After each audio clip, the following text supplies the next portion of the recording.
अभंगाच्या जास्त चरणाचा विचार आपण करणार नाही, कारण आपल्याला ज्ञानोबांच्या समाधी सोहळ्याचं कीर्तन करायचं. मला गुरुजींनी आठच घातलेली आहे की आज तुम्ही दुसरं काही सांगायचंच नाही. तुमच्या आवाजात, तुमच्या कंठातून आम्हाला ज्ञानोबांच्या कथा ऐकायच्या, अशी आठच मला त्यांनी कीर्तन घेतानाच दिलेली आहे. त्याच्यात त्यांनी अगोदर सांगितलेलंच आहे की समाधी सोहळ्याचं कीर्तन ज्ञानोबांचं अखंड जीवन तुमच्या वाणीद्वारे आम्हाला प्रगटित करावं, आणि त्याद्वारे म्हणून संत जीवनाची कृतज्ञता थोडीशी अगदी 10-15 मिनिटांमध्ये सांगून लगेचच आपण ज्ञानोबांच्या चरित्राला आणि 12-12:15 वाजेपर्यंत माऊलींच्या समाधी सोहळ्याच्या कीर्तनाला आपण थांबणार आहोत. सगळ्यांना माहितीच आहे, आपण अष्टमीपासून अष्टमी, नवमी, दशमी, एकादशी, द्वादशी आणि आजची त्रयोदशी जवळजवळ 5-6 दिवसापासून श्री क्षेत्र अलंकापुरी म्हणजे आळंदी नगरीमध्ये सगळे महाराष्ट्रातले भाविकजन येत आहात. आणि काही येतात, काही जातात, पण आज समाधी सोहळ्याला संपूर्ण विमानांची दाटी, पुष्पाचा वर्षाव, आजच्या दिवशीचे हा जो अभंग आहे तो आजच्या दिवशीच्या वर्णनाचा आहे. विमानांची दाटी, पुष्पाचा वर्षाव, स्वर्गी मुनी देव करिता ती आळंदी हे गाव, पुण्यभूमी ठाव आळंदी हे गाव, दैवताचे नाव सिद्धेश्वर आळंदी हे गाव. असं हे पवित्र आज देवाने म्हटलेलं गाव आहे. 84 सिद्धांचा सिद्ध भेटी मेळा. आज असा कोणता देव नाही, जपी नाही, ऋषी नाही, तपी नाही, प्रत्येक जण वरून खालून सगळी जेवढी देवदेवता आहेत सर्वजण आजच्या दिवशी तरी आळंदीला येतात. आणि या ज्ञानोबांच्या संजीवन समाधी सोहळ्यासाठी सगळे येत असताना आपणही माऊलींच्या समाधी सोहळ्याला एकत्रित येतो. आणि प्रत्येक वर्षी यायचो, पण आपल्याला बसायला, कीर्तनाला, थांबायला, अन्नदानाला, पंक्तीला जागा नसायची. आणि त्यामुळे गेल्या वर्षी मी आमचे आदरणीय एकनाथ महाराज प्रासादिक वारकरी शिक्षण संस्था श्री क्षेत्र पैठण 1996 साली 96 असेल ना गुरुजी, 1997 साली गुरुजी पैठणला शिकायला आले होते. पैठण तालुक्यामध्ये रहाडगाव नावाचं त्यांचं मूळ गाव आहे. आणि तिथून रमेश महाराज पैठणला गुरुवरे रखमाजी महाराज नवले, गुरुवरे कृष्णाजी महाराज नवले यांच्याकडे शिकण्यासाठी आले.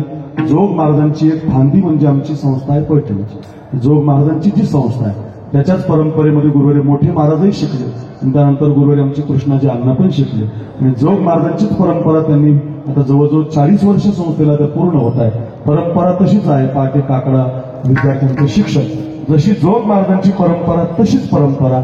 आणि त्या परंपरेला आमच्या महाराजांचं आता वय 75च्या पुढे गेले, पण तरी सुद्धा ते टिकवलेली. अजूनही ते विद्यार्थ्यांचे त्याच वेळात मृदंगाचे, गायनाचे, अध्यात्माचे, विचारसागर, पंचदशी, ज्ञानेश्वरीचे पाठ घेतात.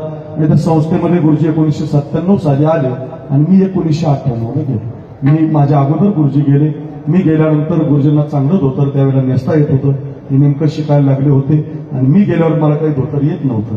गुरुजीने पहिलं धोतर माझ्या जीवनात मला घातलं वाटतं. रमेश महाराजांनी पहिलं धोतर, कारण ते लहान होते सगळ्यात जण. मी त्यांच्याकडे गेलो, बा मी नवीन आलो, मग त्यांनी मला ते धोतर घातलं. म्हणजे असं तुला शिकावं लागेल आता.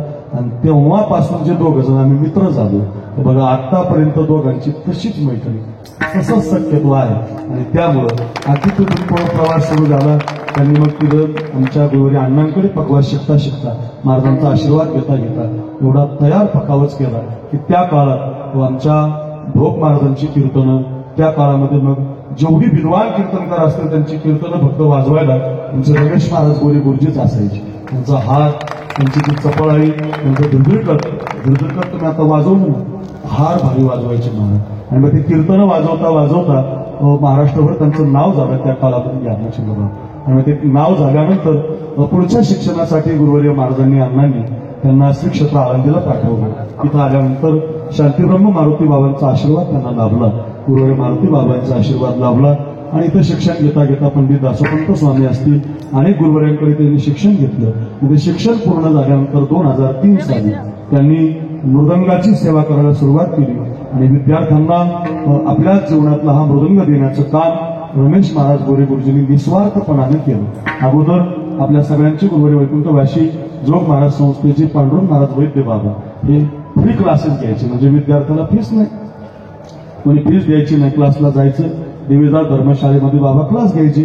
बाबांच्या नंतर ती परंपरा अशोक महाराज गुरुवरेच आहेत, ते पण पांचाल गुरुजी यांनी चालवली. त्यानंतर ती परंपरा एकनाथ महाराज कोष्टी आले, दासोपंत स्वामी आले. त्याच्यानंतर ती परंपरा विद्यार्थ्यांकडून फीस न घेता कोणत्या धर्माचा आहे, कोणत्या जातीचा आहे, कोणत्या कुळातला आहे, कोणत्या गावाहून आलाय, कोणत्या संस्थेतून आलाय, माझ्या गावचा आहे का, माझ्या परिसरातला आहे का, माझा जवळचा आहे का, त्याचा विचार न करता 2003 पासून जो विद्यार्थी सकाळी 7ला येईल त्याला दुपारी 12 वाजेपर्यंत दिनेश महाराज मृदंगाचे बोल देण्याचं काम रमेश महाराज गोरे गुरुजी यांनी केलं. आणि 2003 ते 2025 आता उजळलं, 2024 आता 25 लागेलच एक महिन्यात, असे एवढा प्रवास झाला. आणि 25 वर्षाचा प्रवास, 22-23 वर्षाचा प्रवास विद्यार्थ्यांना पकावर शिकवता गेला.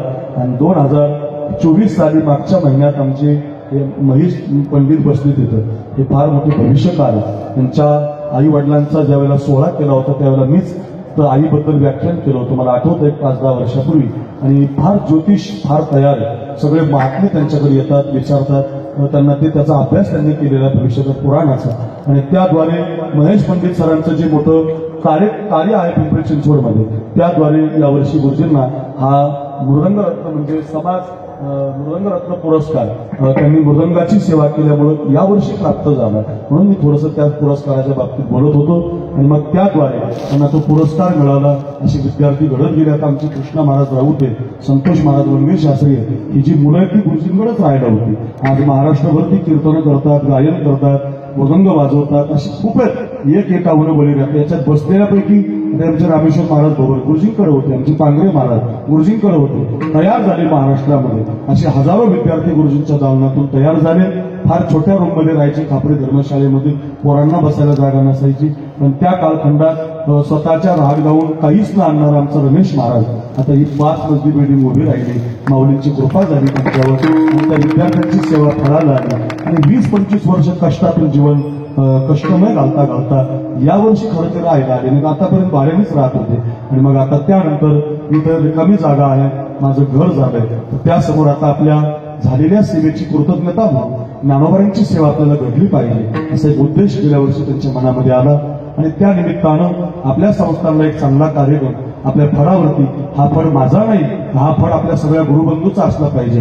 गायक, वादक, कीर्तनकार, प्रवचनकार, तबला सम्राट अशी सगळी मंडळी आपल्या फळावरती येऊन गेली पाहिजे. कोणी भजनाची सेवा, कोणी कीर्तनाची सेवा, कोणी अन्नदानाची सेवा, कोणी चटई उचलण्याची सेवा, प्रत्येकाच्या वाट्याला ती सेवा आली पाहिजे. आणि त्याद्वारे माझ्या ज्ञानोबांच्या उपकाराच्या कृतज्ञतेतून कसं प्रगट होता येईल त्याचा एक मानस गुरुजींच्या मनामध्ये आला. आणि गेल्या वर्षी सप्ताहाला आम्ही उभं केलं. गेल्या वर्षीचा सप्ताह एवढा गाजला की सगळ्या आळंदीला तो माहिती पडला की निवांत फळ आहे. गाजण्याचं कारण एवढंच, निवांत फळ आहे, जास्त किलबिल नाही, एकमेकाचे आवाज एकत्रित येत नाही. फळं फार मोठा आले पण एकमेकाच्या आवाजामुळे तिथं लोक ऐकायला कानावरती मिळत नाही. मग त्याद्वारे आम्ही ते नियोजन केलं. त्याच्यासाठी सिस्टीम लागते. एवढी गोड सिस्टीम म्हटलं की ते म्हटलं मग तुम्हीच बघा. त्यांनी माझ्याकडेच घालून दिलं सगळे. ते म्हटलं आता तुम्ही महाराष्ट्रभर फिरता, तुम्हीच बघा. मग महाराष्ट्रातला 1 नंबरचा सिस्टीम नाही शोधली, आमचा सुनील शोधला. सुनील म्हणजे गायक, वादक, कीर्तनकाराचा आवडीचा. साऊंड फुटला तरी चालेल पण आवाज कमी करणार नाही. आपल्या लोकांना म्हणावं लागतं दे बाबा आवाज, दे बाबा कीर्तन, दे बाबा मास्टर. त्याला म्हणायची गरज नाही. तो मग मी काय त्याला म्हटलं जरा कमी राहिला पाहिजे आवाज. तो म्हटलं बाबा साऊंड फुटला तरी चालेल पण आवाज मी काय कमी करणार नाही. असा दिलदार मनाचा आमचा सुनील राजी झाला गेल्या वर्षी. वचनच दिलं मला बाबा, शेवटच्या श्वासापर्यंत मी दुसऱ्या-तिसऱ्या फळावर जाणारच नाही. तो रमेश महाराज आकुरूर बाबा यांच्याकडेच मी राहणार. म्हणजे वचनच दिलं त्यानं मला गेल्या वर्षी. तो जाऊ शकत नाही पुढे आता बरं का. माझी अगदी वचन देऊन त्यांनी आम्हाला तसं. पण ते म्हटलं बाबा दक्षिणाचं म्हटलं मी दक्षिणा देणार, आकुरूर महाराज तुझी दक्षिणा देणार. आणि आळंदीत 2-4 हजार कमी नाही, 2-4 हजार जास्त देणार, काळजीच करू नको. तो 35 म्हणला तर 40 देणार, तो 50 म्हटला तर 55 देणार, काळजीच करू नको म्हटलं. पण सिस्टीम काय दुसरीकडे जाऊ नको अशी विनंती करून गेल्या वर्षी त्याला आणलं. एवढे नाही देणार, लगेच हे करू नको. म्हणजे असं अगदी त्या पद्धतीनं आमचा सुनील राजी झाला. मंडप त्यांना सगळी व्यवस्था आम्हाला दिली आणि मग तो कार्यक्रम ठरला. आता इथं काय सगळी कीर्तन झाली. महाराज काय रात्री ते अमृत महाराजांनी कीर्तन केलं. महाराज मला माझ्या जीवनामध्ये रात्री असं वाटलं की खरंच ते अजून म्हातारे झालेच नाहीत होते, म्हातारे झालेच नाहीत महाराज. अमृत बाबा रात्री बोलतात 3 तास कीर्तन केलं.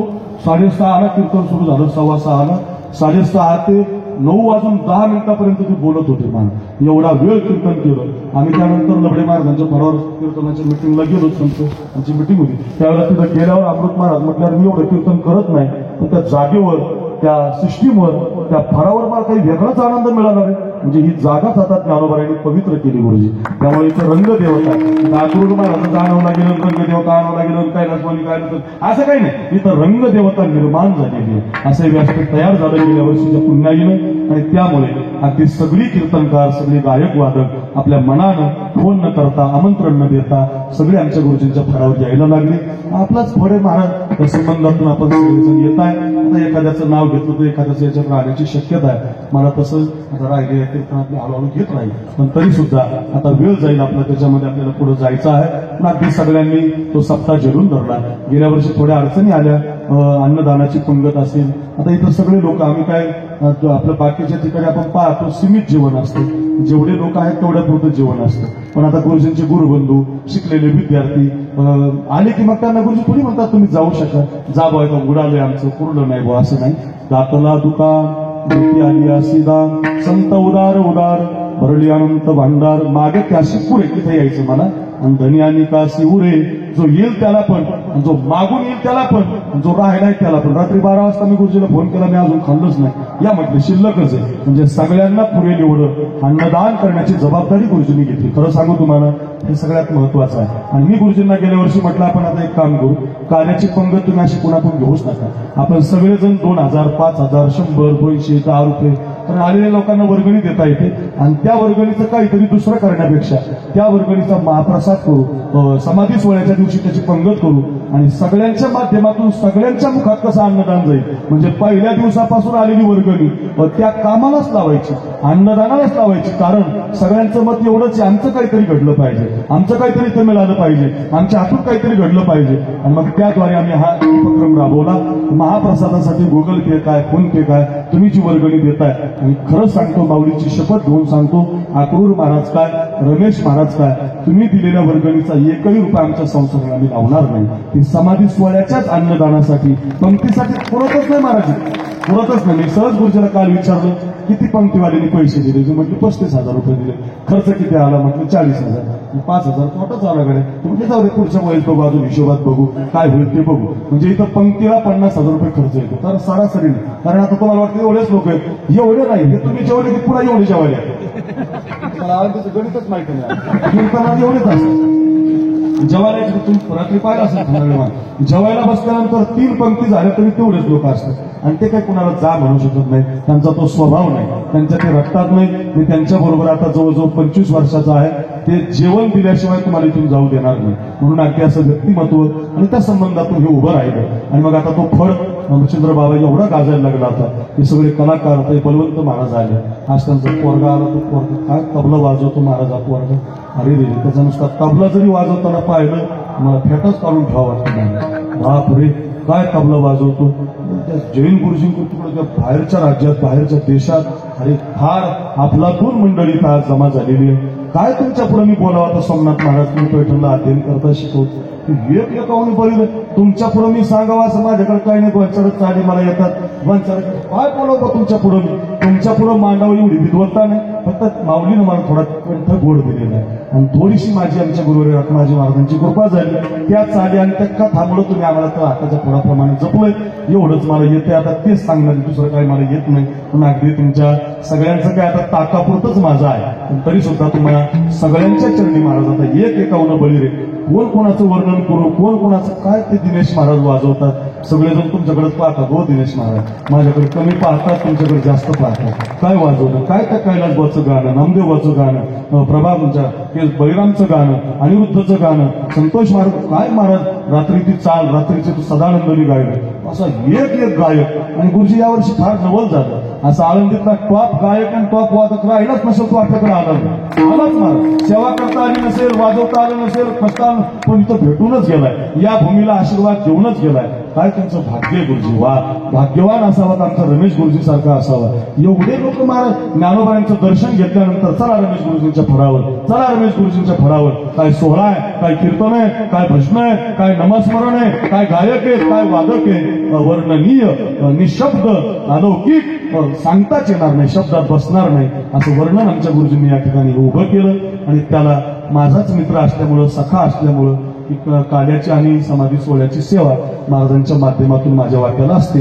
आणि त्याद्वारे गुरुजींनी दिलेलं निमंत्रण आहे, गुरुजींनी दिलेला आदेश आहे. आणि आपल्या सगळ्यांची सेवा करण्याचं, कोणीतरी उभं राहायचं आणि कोणीतरी माऊलींची कथा सांगायची, माऊलींचा हात धरलेला सांगायचा, माऊलींच्या आई वडिलांचं सांगायचं, माऊलीनं मधुकरी कशी मागितली ते सांगायचं. हरपले आपण ते पावे, ते संता ते पाहता दिवसावे, म्हणून वानावे ऐकावे हीची सदा. प्रत्येक समाधी सोहळ्याला, प्रत्येक कीर्तनामध्ये संतांच्याच कथा सांगितल्या पाहिजे. संत सांगतात आपल्याला, कारण का काय वाणू आता न पुरे ही वाणी मस्तक चरणी ठेवीत असे. असे संतांचं वर्णन होत नाही, बोलता येत नाही. म्हणून त्या संतांचं वर्णन व्हावं म्हणून अगदी त्याद्वारे गुरुजींनी दिलेल्या निमंत्रणातून आज हे समाधी सोहळ्याचं कीर्तन करण्याचं भाग्य आहे. गुरुजींना ज्यांनी खूप सेवा केली त्या सगळ्यांना मी पुढे पुढे बोलणारच आहे. संतांना परिहारामध्ये, समारोपामध्ये अगदी थोडीशी अभंगाची भूमिका, ज्ञानोबांच्या समाधी सोहळा, असं थोडंसं चिंतन आपण या निमित्तानं करूया.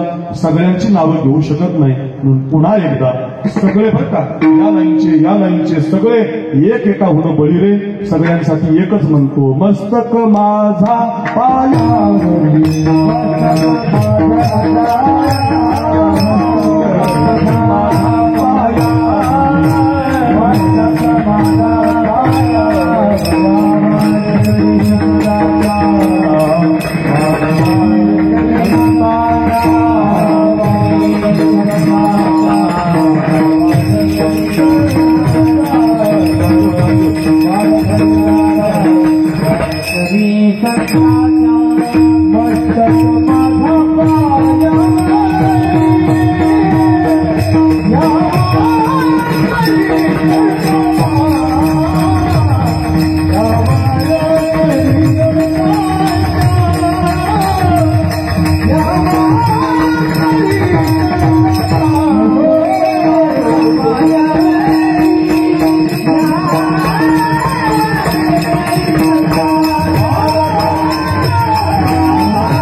या वारकरी संतांच्या आपल्या सगळ्यांना ज्ञात आहे.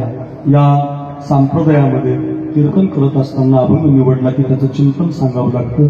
आपल्या सगळ्यांना ज्ञात आहे या सजीव सृष्टीमध्ये सोमनाथ बाबा खूप लोक उपकार करणारे आहेत, खूप आहेत, पण सगळे आपण सांगू शकत नाही एका कीर्तनात.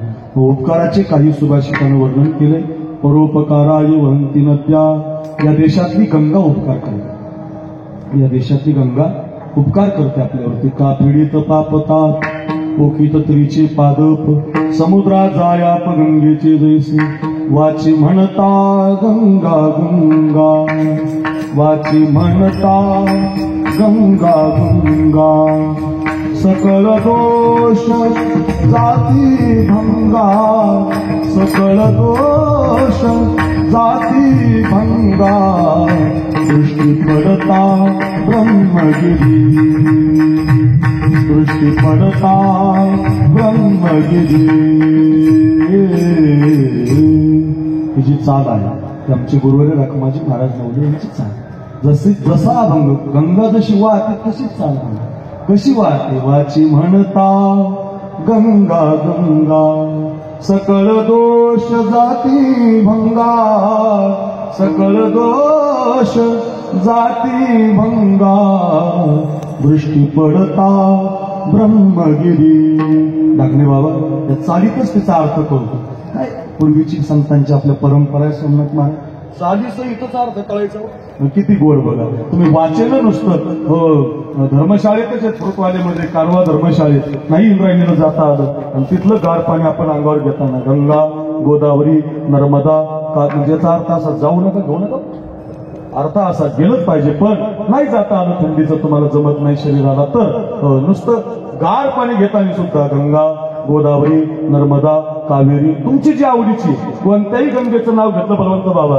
खरंच सांगतो गुरुजी, नामदेवराय म्हणतात सकळ दोष जाती भंगा, कोणतंच दोष कोणतं पाप तुमच्या जीवनामध्ये गंगा ठेवत नाही. किती उपकार आहे गंगेचा. परोपकाराय वहंती नद्या, सुभाषित वर्णन करतं. गंगा उपकार करते, उपकारासाठी जन्माला आहे बरं का. नुसती आंघोळ नुसती म्हटल्यावर उपकार करत नाही, डोळ्यानं जरी पाहिलं अवघी चतुर्थी घडती एक वेळा चंद्रभागा डोळा देखलिया, ते तिकडं लावायचं सकळही तीर्थे घडती एक वेळा इंद्रायणी डोळा देखलिया. तुम्ही गंगेला पाहिलं तरी तुमच्या सगळ्या तीर्थाचं दर्शन घडवते. नाथ महाराज भागवतात म्हणतात भूत पाप्याचा उगाणा ती परम पवित्र गंगा जाणा. अनंत पाप्याचं पाप गंगा तुमच्या जीवनामध्ये स्नान केल्यावर ठेवत नाही. परोपकाराय वहंती नद्या विकसला, उपकारासाठी गंगा आली. चला 2 नंबर परोपकाराय दोहंती गावा. बरेच जण इथे बसले गोशाळेचे मालक आहेत. आमच्या आळे फाट्याच्या प्रेमदारा गावाहून आमच्या आनंदा शेठची सगळी 10-20 जणांची टीमच आज आली. आणि आता यावर्षी इथं आले. पुढच्या वर्षी एकादशीपासूनच यायचं तुम्ही सगळ्यांनी 10 जण. नुसतं यायचं नाही, पंक्ती द्यायची आम्हाला इथे सेवा करू लागायची. नुसतं यायचं नाही. राजगुरू गेल्या वर्षी तुम्ही आले, यावर्षी म्हटले महाराज धरा मदत. देवा आले गेल्या वर्षी, यावर्षी धरा मदत. तुम्ही आता आलेले आमचे सगळे दाजे लय आले तर तुम्ही पुढे सांगतच नाही. तुम्हाला तसं जाऊ देणारच नाही. मी माझ्या गळ्यात नुसतं हार घालू देणार नाही. हार घालता घालता पंगत चटई पिठ आम्हाला देऊनच जा. तसं जाऊ नका, न जाऊ देणारच महाराजांनी काळजी करू देऊ नका. गुरुजी मग उगच काळा ठेवतात काय गुरुजी माझा? मी काय साधा आहे काय? मी त्यांना सोडूच देणार नाही. असं हे काही स्वार्थासाठी नाही, हे आपल्यासाठी. सगळे आले पाहिजे, सगळ्यांच्या पोटात गेलं पाहिजे. हा त्याचा मागचा दुसरा दृष्टिकोनच नाही. दृष्टिकोन एकच आहे, तुम्ही आम्ही खेळी मिळी गदारुडी आनंद एकल्याचा नवे खेळ म्हणून मेळ जमविला. अर्थ काय? परोपकाराय. गोशाळा चालवणारी भरपूर महाराज गाईला चारा देतात, कीर्तनात त्यांचं वर्णन करतात. किंबहुना कृषीजीने गोधने राखुनी वर्तने गोशाळा सांगतात, गाईची सेवा करतात. अहो गाईला राज्यमाता दर्जा दिला ना, राज्यमाता दर्जा दिला, गाईचा आशीर्वाद लागला त्यांना. आपला नाही लागला, गाईचा लागला. गाईचा राजकारण नाही सांगत, नाही तर म्हणतात तुम्ही त्यांचे, असं काही नाही. ऐका गाईला राज्यमाता दर्जा दिला सोमनाथ महाराज, गणेश महाराज, गजानन बाबा, रघु महाराज. गाईला पवार सर, गाईला गोमातेचा, गाईचा राज्यमाता म्हणून दर्जा दिला. गाईचा आशीर्वाद लागला. सरकार आलं त्यांचं, आमदार आले त्यांचे. अर्थ असा आहे, मी कशासाठी सांगतो? परोपकाराय दोहंती, ती उपकार करते. गाय आपल्याला दूध देते, गाय आपल्याला शेण देते, आणि गाय मेल्यानंतर कातड सुद्धा देते.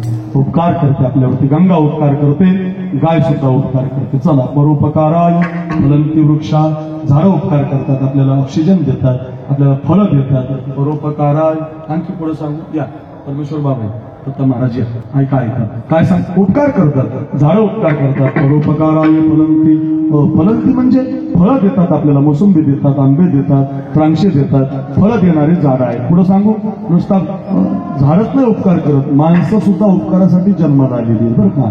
नका घालू दूध जयामध्ये सार, काकाची उपकार तरी करा, काकाची उपकार तरी करा.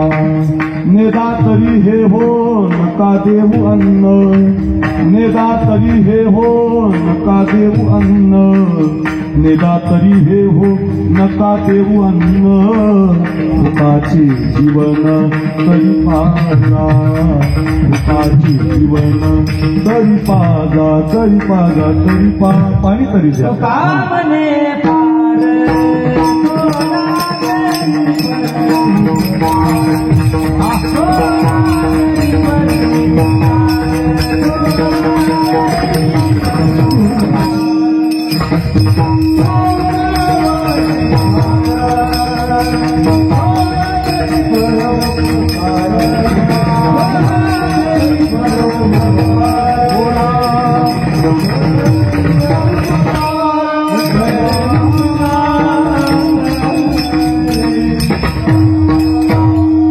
तुकोबारांची वाणी आहे. तुका म्हणे फार फार कर. तसा फार करता येत असेल तर एकट्याने पंगत घ्या, नाही एकट्याला घेता येत तर 5-6 जणांना मिळून थोडा तरी 50,000 एकट्याला देता येत नाही, मग आपण 5 जण करू, 10,000 नाही 5-5 करू, पण सगळ्यांनी मिळून थोडा तरी परोपकार का माणसाचा जन्म उपकारासाठी परोपकाराय इदम शरीरम जशी गंगा उपकार करते बघा बघा झाड उपकार करतं जशी गाय उपकार करते तसं माणसं सुद्धा उपकारासाठी जन्माला आली महाराज हे पण कळालं सूर्यनारायण उपकार करतो सूर्याधिष्ठिनी प्राची जगाला निवदे प्रकाशाची जगाला प्रकाश देतो बघा तो जर उगवला नाही तर प्रकाश मिळणार नाही सूर्यनारायण उपकार करतो झाड उपकार करते गंगा उपकार करते गाय उपकार करते माणसं उपकार करतात कळलं महाराज पण ऐका हो खरंच सांगतो गंगा उपकार करते पण निरंतर करत नाही सदैव करत नाही कायम करत नाही मग गंगेचं पाणी आटलं दुष्काळ पडला पाऊस जर झाला नाही परमेश्वर म्हणाल दत्ता बाबा कदाचित ती गंगा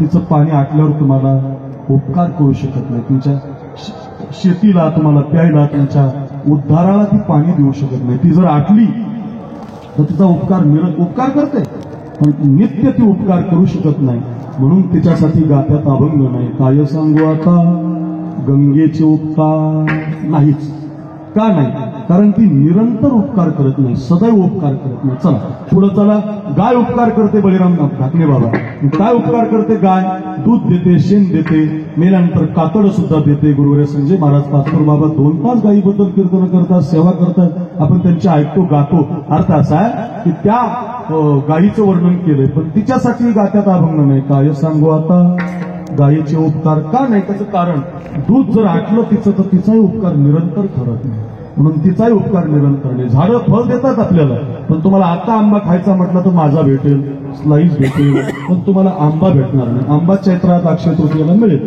म्हणजे झाडं उपकार करतात पण निरंतर नाही माणसं उपकार करतात पण या वर्षी पंगत देतात पुढच्या वर्षी गुरुजी आमची ताकद नाही म्हणतात बाबा तुमच्याकडले लोक येतात आमची काही ताकद नाही असं म्हणणारे लोक आहेत म्हणजे पंगत देतात पण निरंतर देत नाही म्हणून त्यांचाही गात्यात अभंग नाही काय सांगू आता माणसाचे उपकार नाही सूर्य उपकार करतो पण दिवसा करतो रात्री करत नाही ते सगळे उपकार सांगितल्याचे विरोधी बोलतो उपकार करतात सोमनाथ बाबा पण सूर्य रात्री उपकार दिवसा करतो रात्री करत नाही रात्री असता तर लाईट बिल आलं नसतं वाढीव दर बिल मिळालं नसतं पावत्या आल्या नसत्या भांड्याची गरज पडली नसती फुकट द्यायची गरज पडली नसती पण सूर्यनारायण उपकार करतो दिवसा करतो दत्ता बाबा रात्री करत नाही चला म्हणून त्याचाही अभंग नाही काय सांगू आता सूर्याचे उपकार महाराज नेमका कोणाचा अभंग आहे अभंगाचं पहिलं चरण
संतोष महाराज राऊत आळंदीमध्येच असतात फार गोड प्रमाण दिलं काय सांगू आता म्हणजे आतापर्यंत गंगेचा सांगता आला गाईचा सांगता आला माणसाचा सांगता आला झाडाचा सांगता आला सूर्याचा सांगता पण एक उपकार मात्र सांगता येत नाही का, हे बाकीचे उपकार करतात पण सगळेजण निरंतर करत नाहीत. मज निरंतर जागविती, निरंतर शब्दाला लाल रे गोडा. साधू संत जो उपकार करतात तो का वाणीत बसत नाही, का सांगता येत नाही, का बोलता येत नाही, त्याचं एकमेव उत्तर मज निरंतर. दुपारी वाचा ज्ञानेश्वरी तरी उपकार होतो, आंघोळ न करता वाचा तरी उपकार होतो, म्हाताऱ्यानं वाचा तरी कोणत्या वेळेत, कोणत्या वयात, कोणत्या काळात कधीही वाचा. ज्ञान होय अज्ञानासी, ऐसा वरत्या टिकेसी, ज्ञान होय मुढा, हाती मूर्ख त्या दगडा. आम्ही आळंदीला ज्यावेळेला शिकायला आलतो त्यावेळेला गुरुजी खापरी धर्मशाळेमध्ये राहायचे, निगोजकर धर्मशाळेने. काय ते निगोजकर धर्मशाळेमध्ये राहत असताना माझाही गुरुबंधू जयराम बाबांकडे राहिला होता सिद्धवेटामध्ये. विखंडवासी गुरुनाम गुरु जयराम बाबा. रात्री अमृत मार्गाने खूप वर्णन केलं त्यांचं की काय सिद्धवेटाची ताकद होती जयराम बाबांची. खूप सुंदर सांगितलं, आपण सगळ्यांनी ते रात्री ऐकलेलं आहे. आणि जयराम बाबांचे एक नियम होता, ते काखेमध्ये ज्ञानेश्वरी घेऊन या प्रदक्षिणा रोडला प्रदक्षिणा मारायची परमेश्वराला, आणि एखाद्या टोपी नाही घातली तिथं ठोकायची, तिथंच हाणायची. फार रागीट होते, तापड होते, ते हिताचे होते. मला याच्यात आलंच ना पुढं, सहज बोलणे हितोपदेशन पुरुष त्यांच्यासाठी करोनी सायास शिकविती. पूर्वी गुरुजी ठोकायचं आणि बाप हाणायचं, परिणाम पोरगा तयार व्हायचा. घरी बाप हाणायचा आणि संस्थेत आल्यावर गुरुजी हाणायचं, त्याच्यामुळे असे पोरं तयार व्हायचे. आता तुम्ही बाप हाणीत नाही, गुरुजी हाणीत नाही, त्यामुळे पोरं आता लय त्रास देतात.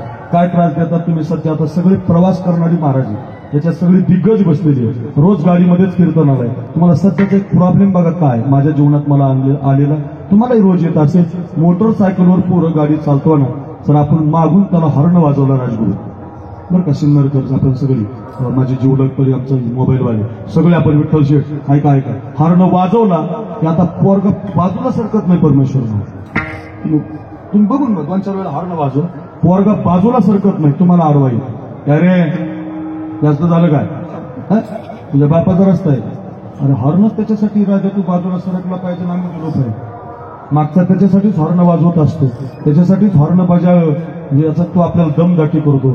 जास्तच काही झालं तर कॉलर धरतो, जास्तच काही झालं तर तुम्ही पुढचं तुम्हाला माहिती जे भांडण होतं त्याचं एकमेव कारण आहे महाराज, बापानी पोरगा हल्ला नाही आणि गुरुनं हल्ला नाही. आम्हाला म्हणजे बापानी तर लईच हल्लं नाही, मरणाचं ठोकलं गुरुजीला काय. मला मी संस्थेतून 4 वेळा पळून गेलो परमेश्वर. घरी गेलं की बाप हाणून काढून द्यायचा, आणि संस्थेत आला आमच्या माझी महाराज तर तोंडात गुड घालूनच हाणायची, आणि महाराज हाणायचे आणि बाप हाणायचा. परिणाम सिस्टीम लागू नाही लागू काही हो, सण होतं महाराज, सण होतं. तुम्ही बघा महाराज, ज्याने मार खाल्लेला आहे का त्याला काही वाटत नाही मला, ते सण होतं. सण शेवटा मार्गाने येत असते. म्हणून हा जे जुने माणसं खरंच महाराज त्यांचे उपकार आपण फेडू शकत नाही. परमेश्वर महाराज काय दिलं म्हणजे जयराम बाबांचे उपकार फेडतील महाराज. ज्याला आळंदीत सहाराच नाही, ज्याला राहायलाच जागा नाही, त्यानं पेटी घेऊन सिद्ध बेटात जायचं. कोणत्या जातीत नाही, कोणत्या धर्मात नाही, कुठून आलाय, मराठवाड्यातून खानदेशातून कुठून, याच्यापैकी बरेच आमचे महाराज मंडळी असतील या आल्यानंतर पेटी घेऊन जयराम बाबांच्या सिद्ध बेटात राहिले असतील. कल्पना करा, ते जयराम बाबा अप्रदक्षिणा करता करता काखेमध्ये ज्ञानेश्वरी होती म्हणे, आणि त्यांच्या गुरुबंधूंनी सांगितलं त्याचा नंबर त्या दिवशी बसा, स्वामीजी बस. आमच्या औंढा नागनाथ नरसीचे स्वामी ते पण फार सुंदर कीर्तनकार आहेत, भविष्य गोड सांगतात. नंतर हात दाखवा त्यांना तुमचे झाल्यावर आपल्या बरं का. तिथे पण इथं भविष्यकार बरेच आले, आज जाता जाता आमचंही सांगा बरं का. की म्हणाल तुमचं काय चांगलं नाही, अशी मंडळी आहेत. ऐका ऐका काय, आणि मग विठाला विठाला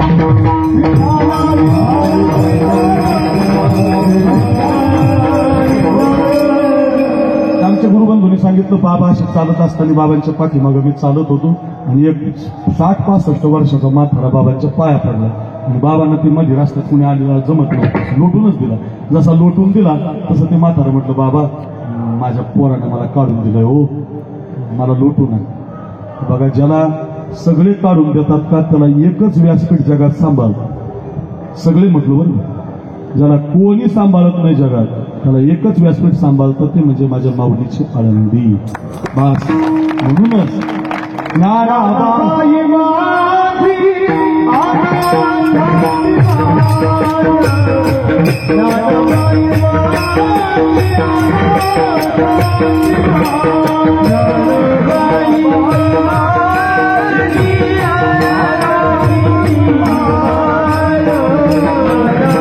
Bye.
प्रमाण म्हटल्याबरोबर काही लोकांच्या सहजच डोळ्यात पाणी आलं होतं.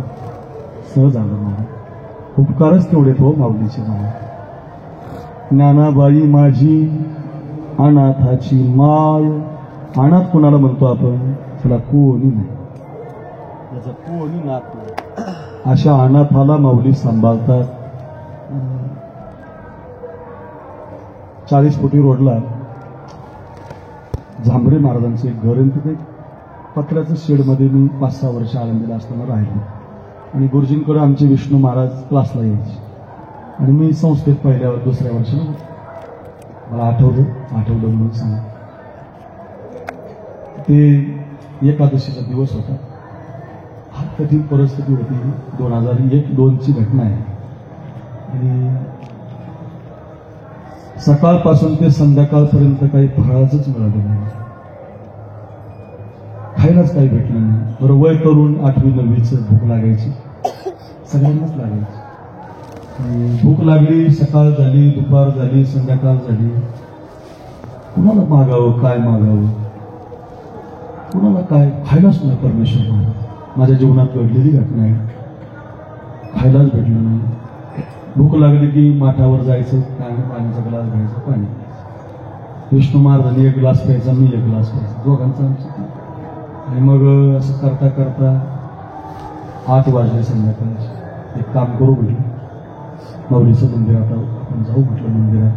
काहीतरी मिळालो आपल्याला. भूक लई लागली. विष्णू महाराज पैसे तर नव्हतेच ना महाराज. गेलो मंदिरात. प्रदक्षिणा मार्गे हैबल बाबा दर्शन घेतलं, नाथपाराचं घेतलं, गणपती बाप्पाचं घेतलं. आणि कधीकडून त्यावेळेला बारीक आतमध्ये गेलो, दर्शन घेतलं, आपल्याला प्रदक्षिणा मारले. त्या दिवशीचा योग असा महाराज, खडी साखरेचा दाना सुद्धा भेटला नाही, काहीच मिळालं. आज माऊलीने खूपच परीक्षा घेतली. पुन्हा वापस तिथे पत्र्याच्या स्टेडमध्ये गेलो. पुन्हा एक तांब्याभर पाणी पिलो, वळपोटी टाकली, झोपा म्हटलं. आता सकाळी आपलं कुठेतरी धनगर धर्मशाळेत तिथं सकाळी भात आणि वरणाची पंगत असायची द्वादशीला. मग निगोजकरमध्ये मग ते ठाण्याचे लोक पंगत घालायचे. जाऊ म्हटलं तिथं जेवायला. आता झोपा. बाबा वळपोटी टाकली, झोप लागत असते गावकडे. अंगावर पांघरून घेतलं, ते महाराज झोपले, मी झोपलो, दोघं जण. शेवटी 11 वाजता एका माऊलीने आमचा दरवाजा वाचला. महाराज आहात का आतमध्ये? आम्ही दरवाजा उघडला. एवढ्या रात्री कोण माता आली बा आपल्या? ज्ञानेश्वर महाराज देवडे आहेत ना, ते माझ्या शेजारी राहिलं. त्यांचा पोरगा फार घरी भारी राहतो. आणि त्यांच्या शेजारी एक घर होतं आणखी. ते काय आपल्या संबंधात नव्हतं, असं कधी परिचय नव्हता. सकाळपासून त्याला घराला कुलूप लावलेलं. माता आली, दरवाजा वाजवला जोरात. महाराज आम्ही सकाळी साबुदाण्याची खिचडी, भगरीचा भात, आमटी अशी एक पातेलं भरून करून ठेवली होती. अचानक गावाला जावं लागलं. एवढा मोठा स्वयंपाक फेकूनच द्यायला चालले होते. एकदा तुम्हाला विचारावं म्हटलं, तुम्ही काही खाल्लं का? तुम्ही जर खाल्लं नसेल तर हे प्रसाद आमचा फेकून देण्यापेक्षा माझ्या मनात आलं म्हणून तुम्हाला विचारायला आले. रमेश महाराज, ती बाई मला याच्या आधी कधीच बोलले नव्हती. तो माणूसच कधी बोलला नव्हता. पातेलं घेऊन ज्यावेळेला ती बाई घेऊन आली परमेश्वर, आम्ही दोघं रडायला लागलो. विष्णू महाराज रडायला लागले, मी रडायला लागलो. आमच्या मनात आलं गो, कुठून या माऊलीच्या मनात संकल्प गेला, कुठून कसं झालं असेल. आम्हाला तर धोका लागला. आमच्या पोटात लाई झाली. मग आम्हाला कळालं की ही व्यवस्था माझ्या माऊलीनंच आमची केली.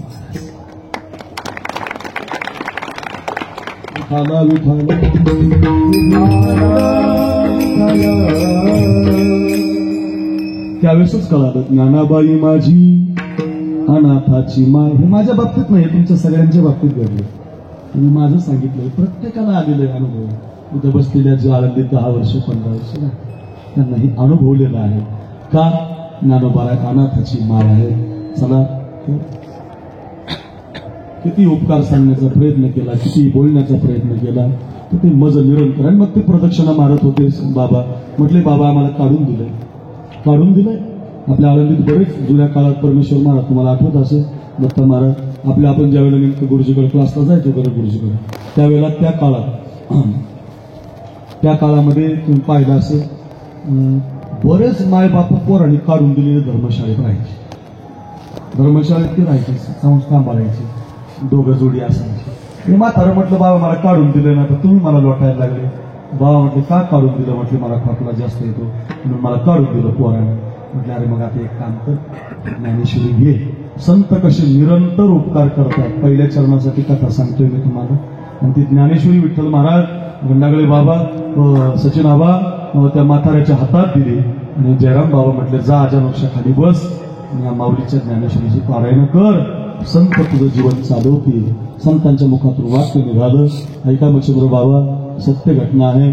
ज्यावेळेला तो म्हातारा निघाला हजेरी मार्केटपासून परत आला, बाबा मला वाचता येत नाही, मला लिहिता येत नाही, मी शाळेत गेलो नाही, मी गरीब आहे, मला कसं वाचता येत नाही, मग आता कसं पारायण करू?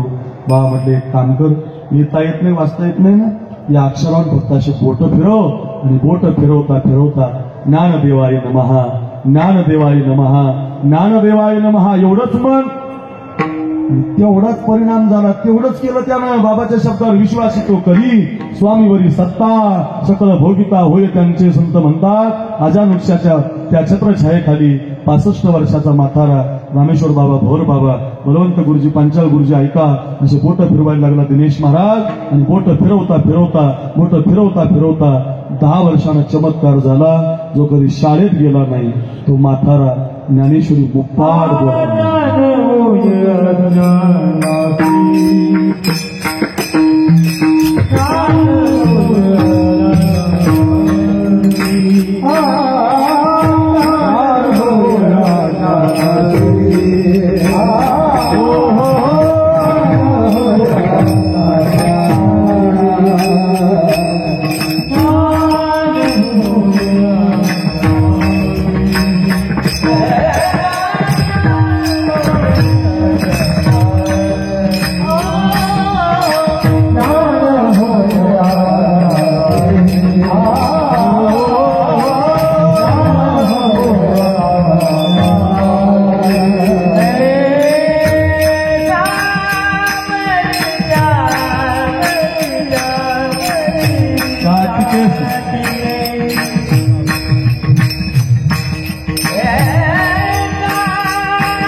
ज्याला लिहिता येत नाही अशी माणसं सुद्धा या आळंदीमध्ये माऊलीच्या दरबारात पारायण करताना दिसतात.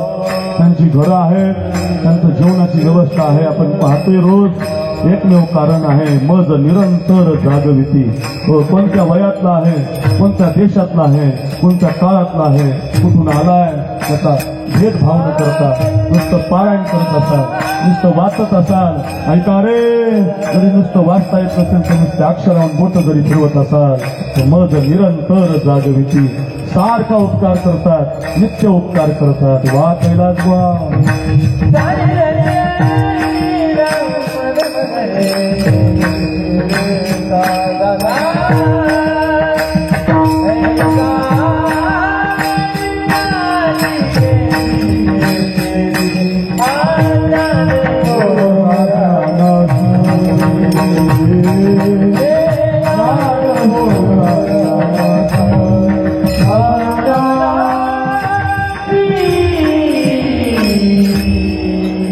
वा वा.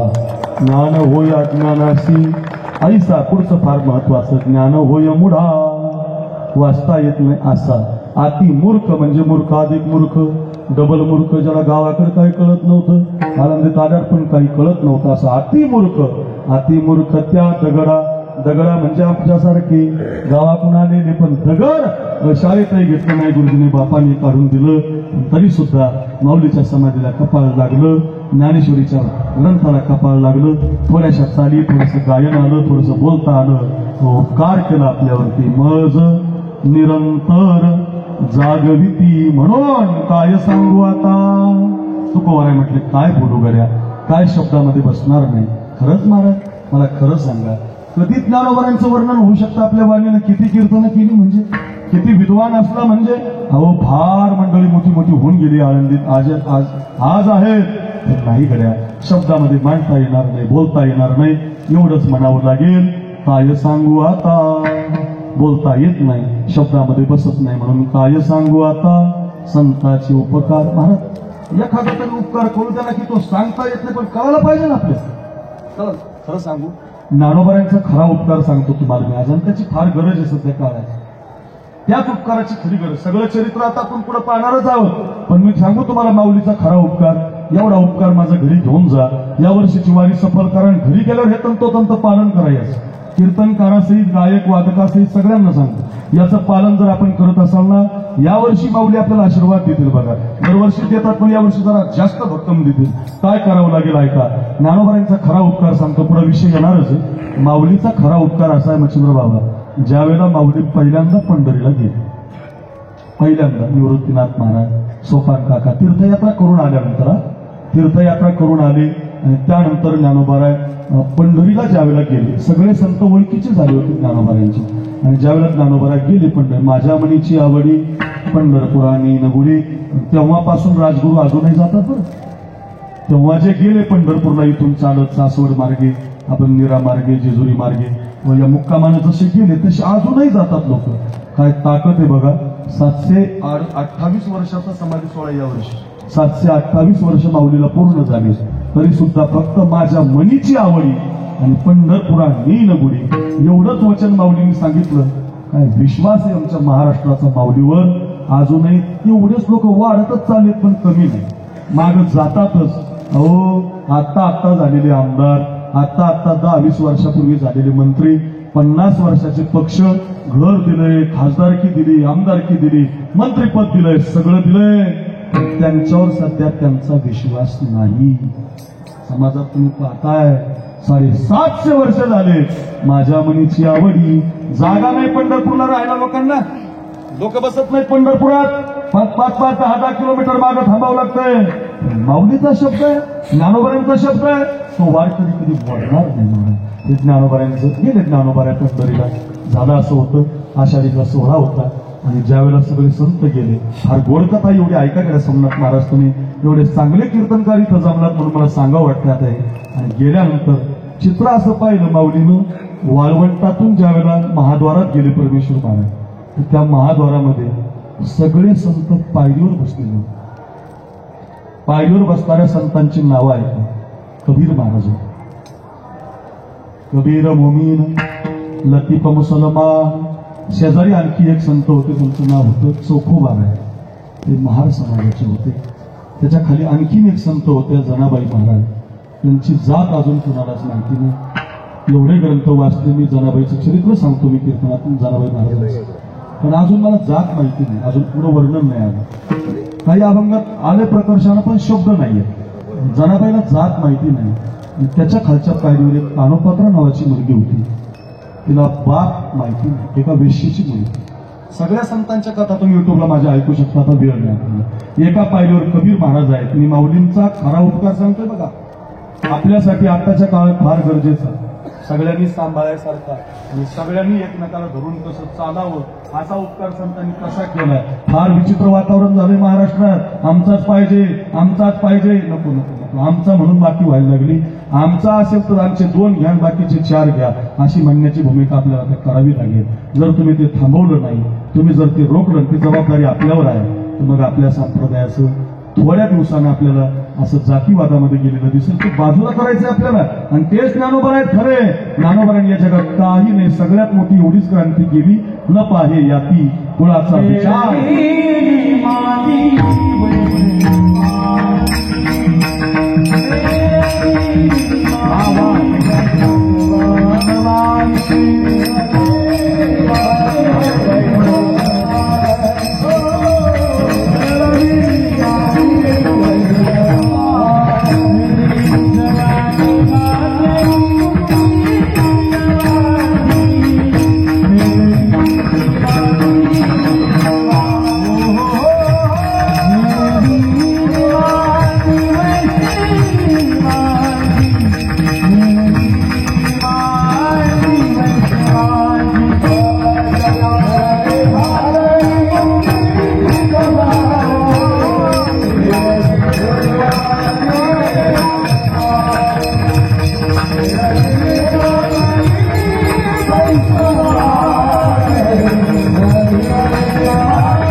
वैष्णवांची पुढे विषय येणारच आहे. अर्थ असा झाला, हे संत बसलेले दिसले सोमनाथ महाराज. संतांचं असं झालं होतं, नामदेवरायचं कीर्तन रावळत चालू होतं, पण कबीर महाराजांना मंदिरात टाळ घेऊ देत नव्हते, चोखोबाऱ्यांना मंदिरात येऊ देत नव्हते, कानोपात्रीला सुद्धा मंदिरात येऊ देत नव्हते, चोखोबाऱ्याला तर अजिबात नाही. माऊलीनं विचारणा केली, का हो कबीर महाराज, तुमचे तर शेले विणतो म्हणे भगवान, कसे झालो होते, तुमचे शेले विणतो म्हणे भगवान. का हो चोखोबारा, तुमचे तर घोडं ओढतो म्हणे भगवान. का ग जनाबाई, तुझ्याबरोबर तर देव दळू लागतो म्हणे. का ग कानोपात्रे, तुझ्या गोड चालीमध्ये देव डोलतो म्हणे. एवढं गोड भजन करणारे तुम्ही आहात, मंदिराच्या पायरीवर का बसला? सगळ्या संतांनी ज्ञानोबाईंना प्रार्थना केली, हात जोडले. माऊली, तुम्ही जरी वयाने लहान असाल, तुम्ही ज्ञानमूर्ती आहात, तुम्ही विश्वाचे ज्ञान आहात, म्हणून तुमच्याजवळ सांगतो माऊली, आम्हाला मंदिरात येऊ दिलं जात नाही, आम्हाला मंदिरात बसू दिलं जात नाही. आम्ही अमक्या जातीचे आहोत, आम्ही तमक्या जातीचे आहोत. ज्यावेळेला ज्ञानोबाईंनी सांगितलं, माझ्या ज्ञानोबाईंनी काय क्रांती केली ऐका. ज्ञानोबाई म्हटलं, अरे मग तुम्हाला जर मंदिरात येऊ देत नाही तर मी सुद्धा मंदिरात जाणार नाही. नामदेवराय ज्ञानोबाईंचे सखा आहेत. सखा कोण आहे या जगात? रात्री सांगितलं, सखी ती महत्वा अमृत महाराजांनी की अर्जुन हा देवाचा जसा सखा आहे, तसा या विश्वातला सखा म्हणजे ज्ञानोबा आणि नामदेव महाराज. नामदेव महाराजांनी आपल्याला या अभंग दिलेत महाराज. हा समाधी सोहळा आपल्याला नामदेवरायांनी दिला, निळोबारायांनी दिला. खूप सुंदर गाथ्यात प्रमाण पुढे येणार आहेत. ऐका, मी कशासाठी सांगतो. नामदेवराय सख्य आहेत काय हो माऊली? आजपासून राऊळामध्ये कीर्तन करायचं नाही, मग आजपासून या सगळ्या संतांना घेऊन वाळवंटात कीर्तन करायचं. एकची टाळी झाली चंद्रभागे वाळवंटी, माझा ज्ञान राजा गोपाळासी लाया वाटी. नामदेव कीर्तन करी उभे नाच पांडुरंग, नामदेव कीर्तन करी उभे नाच पांडुरंग. जणी म्हणे बोला ज्ञानदेवा अभंग, जणी म्हणे बोला ज्ञानदेवा अभंग. अभंग बोलता रंग कीर्तनी भरला, अभंग बोलता रंग कीर्तनी भरला. प्रेमाचे छंदे विठ्ठल नाचू लागला, नाचू लागला, नाचू लागला, नाचू लागला. हो एकच टाळी झाली, हरी हरी हरी हरी हरी हरी. एकच टाळी झाली चंद्रभागे वाळवंटी, माझा ज्ञानराया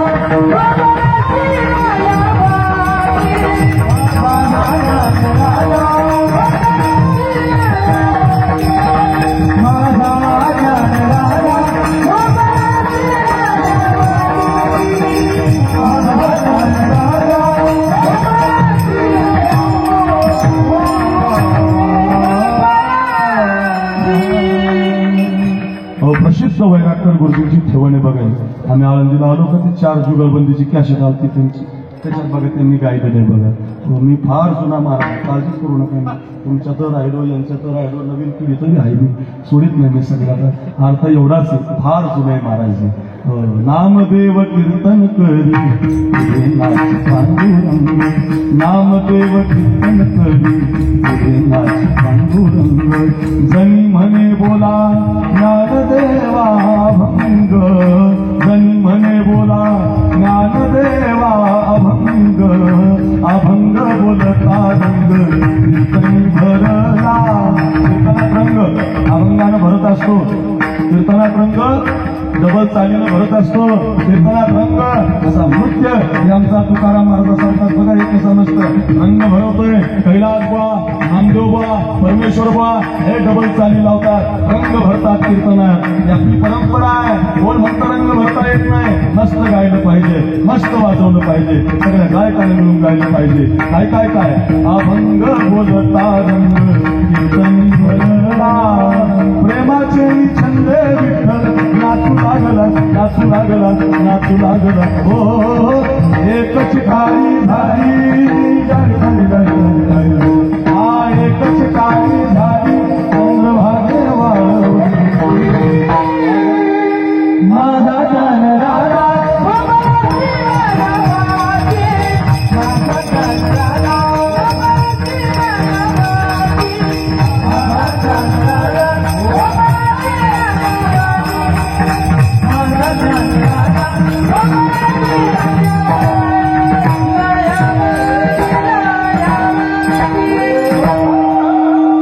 माझा ज्ञान राजा गोपाळासी नायावा.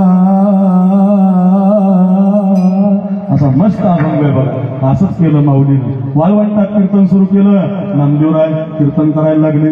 सगळे संत एकत्रित आले. सावता महाराज, सेना महाराज, आज संतांची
संतोष महाराज वनवे आमच्या पिंपरी चिंचवडला लई वनवे इकडून गेलं की आमचं वनवे फसले महाराज 2000 दंड पडला. चला माग वनवे आवाजच तसा आहे त्याचा. महाराष्ट्र गाणे गुरुजीकडे राहिले बरं. आज जरी महाराष्ट्रभर कीर्तन करत असतील, माझीच कीर्तन करतात ते. मी जसं बोलतो तसं बोलतात. माझं नाही बसलं की त्यांचं लोक घेतात. त्याचं कारण आणि त्याला त्याचा अभिमान नाही. ते म्हणजे त्याला त्याचं काही वाटत. मी जरी असं कीर्तन, माझ्या उत्तर आई नाही, माझी आई नाही, बाप नाही. बाप आहे पण ते काय लांब राहिला, एकटाच येतो माझा. जसा आला तो पंडित केशव गुरुजी जगदाळी करून शिकवतो. मग आप्पा महाराजांनी आमच्या कृष्ण महाराजांनी त्याला इकडे गुरुजीकडे आला. रमेश महाराजांकडे 2-3 वर्ष राहिले आळंदी. तिथून पुढे त्याला कीर्तनाची मग ती परंपरा मिळाली. माझ्या गाडीत चाली म्हणता म्हणता, गायन करता करता, प्रमाण म्हणता म्हणता महाराष्ट्रामध्ये त्यांचं नाव झालं. माऊलीची कृपा झाली. अक्रूर महाराजाची, माझी नाही, माऊलींची कृपा झाली. आवाज गोड आहे. धन्यवाद महाराज. मला वाटतं तुम्ही आता खाली वाजता का पण जमलं पडतं. बरं वाटतं असं कधी मध्ये आलं म्हणजे आणखी वाढतं महाराज, आणखी मोठं होतं आहे. बरं का, वा धन्यवाद. फार छान बरं का. महाराजांनी गोड केळं मांडीला बालवंटी गाई कीर्तन रंग भरत असतो प्रमाणाने. मग ते असं आता 12 वाजले आपल्या याच्यातून पुढं मला गुरुजी गरज पुरत नाही बघा काय करू बरं का. आणि मग ते असं क्रांती केली ज्ञानोबरायांनी. काय ज्ञानोबराय म्हटले, नामदेवा कीर्तन करा. जाऊ देत नाहीत ना कबीर महाराज. आता कबीर महाराजांना टाळ दिला. जाऊ देत नाही ना चोखोबरायांना, इथं टाळ घ्या. आमुची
अभंग आहे सगळ्या संत सावकार महाराज रामसेना महाराज हरी महाराज ऐका रोहिदास महाराज जेवढे संत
सगळे संत आहेत बघा सगळे सावता महाराज आहेत सेना महाराज आहेत मेळविली मांदी वैष्णवांची सगळ्यांचे अभंग शेवटचा सांगू अवघा रंग एक झाला रंगी रंगला रंगी रंगला रंगी रंगला रंगी रंगला रंगी रंगला रंगी रंगला रंगी रंगला रंगी रंगला रंगी रंगला रंगी रंगला रंगी रंगला रंगी रंगला श्रीरंग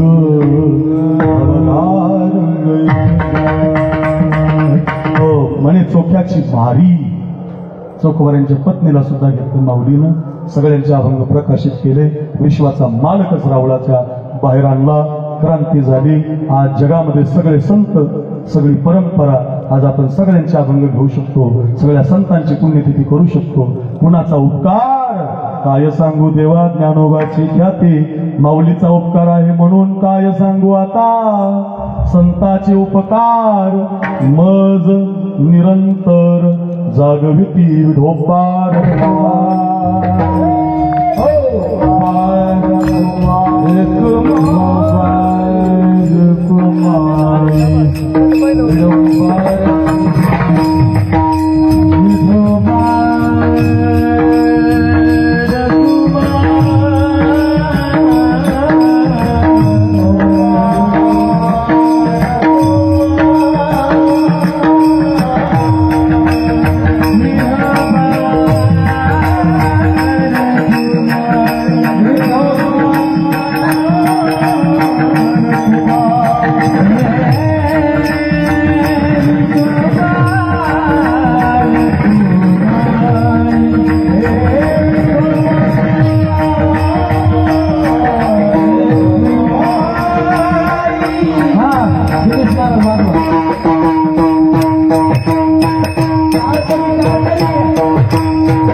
Dari